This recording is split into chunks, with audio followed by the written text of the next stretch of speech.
Oklahoma City emotions about Tyson Chandler run the gamut, but where do they stand today after Chandler and the Dallas Mavericks came to town Monday night and pushed the Thunder around a bit? I'm Mike Sherman. He's the Oklahoman's Thunder beat writer Darnell Mayberry, and you're watching the Thunder Rumblings video. Today's Rumblings are about the ex-almost Thunder center named Tyson Chandler, who seemed to look like the Tyson Chandler we saw here as a member of the New Orleans Hornets, Oklahoma City Hornets back in 2007. Darnell, Chandler was a big left toe injury away from being a member of this team. Did he look like his old self on Monday night? Yeah, he did, with the exception of offense, I think. I mean, he only had 7 points. He didn't catch many lob passes like we're used to seeing Chris Paul throw him, now Jason Kidd. But with the exception of that, he had 10 rebounds, swatted a couple shots. He was big on the boards, both on the offensive end and defensive end. He brings energy to the game, and that's what he did for the Mavs. It helped them win that game Monday night. Resetting this a little bit, back in 2009, there was 2 days in February when the Thunder first thought they had Chandler back or in an Oklahoma City uniform. They traded for him, sent 2 players to New Orleans. A day later, Carlin Yates, the team physician, looks at his left big toe, says, I think there's a risk for an injury. The team rescinds the trade. Chandler was aghast. He gets traded again to the Bobcats. Only this summer he shows up with the Mavericks and really seems to be giving that team the toughness they lacked.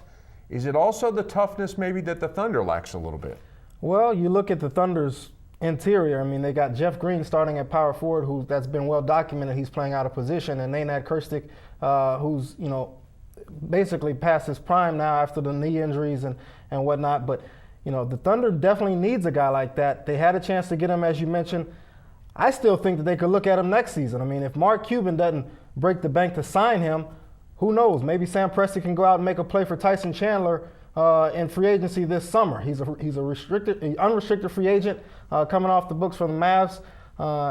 He could be cheaper than he is now. He's making $11, $12 million now in his final year of his contract. So who knows? Maybe it was a blessing in disguise. Time has passed. He's gotten healed and healthy from that toe injury.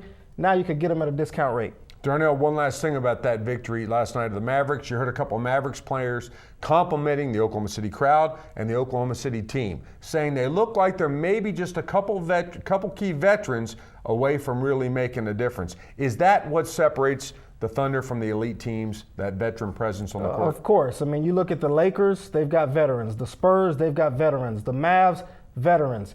The 3 best teams in the Western Conference are all veteran-laden teams, and the Thunder has guys in their 3rd, 4th, 2nd year. So, they're going to get better as time goes forward.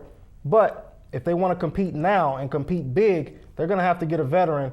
Who that player is, remains to be seen, but they need some experience.